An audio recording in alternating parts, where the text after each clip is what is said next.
All right, there's your trivia question, and there is the answer. 21 days. That's how long it takes to form a new habit. And it takes work, it takes confidence in yourself to do things like that, right? Best-selling author Sarah V joining us on the show now to tell us about the concept of attaining inner bliss. Hi, Sarah, welcome. Hello. Yes. Don't we all need inner bliss right now?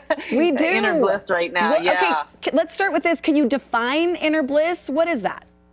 So, there's so many different meanings of inner bliss. We hear it all the time. But I think the best way to describe it is just a real innate state of inner joy.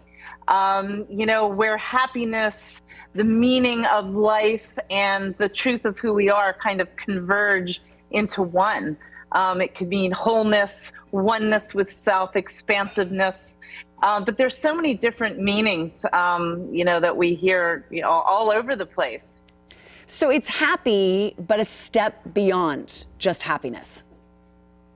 Absolutely. Yes, I believe that it really is a time when we can start peeling back, if you will, the darkness of, trauma that we've experienced in our life to reveal, who we really are, kind of I call it our core essence of who we are. That is what inner bliss is to me, is connection to self. Sarah is a master life coach, everybody, and she's written books and a best-selling author, one about healing and how you heal yourself. It's called I Wish I'd Known. Before I ask you about the book, though, 3 ways that all of us can today feel more blissful, that inner bliss in our life. Yes.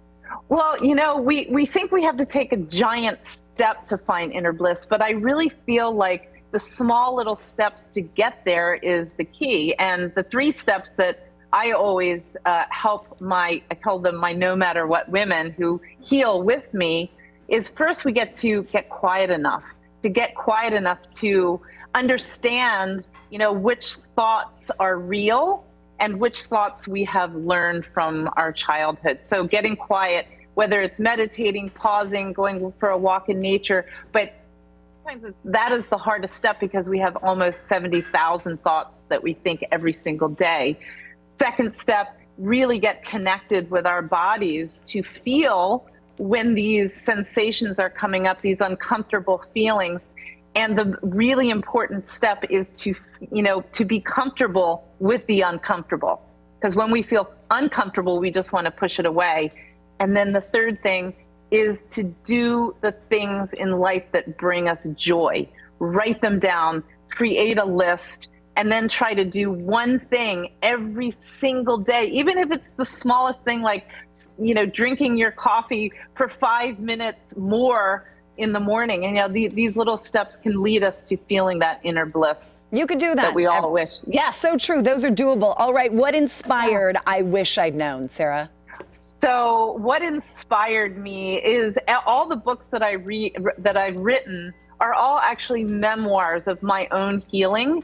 And I believe that this part of my life needed to be revealed so that I could help other people on the same journey. So I Wish I'd Known is a memoir. There's some kind of juicy stories in there, but it's actually a step-by-step way of releasing the trauma and the ancestral patterns that we tend to hold on energetically in ourselves. So everything that I write, I've actually been the guinea pig, if you will, to get through it myself.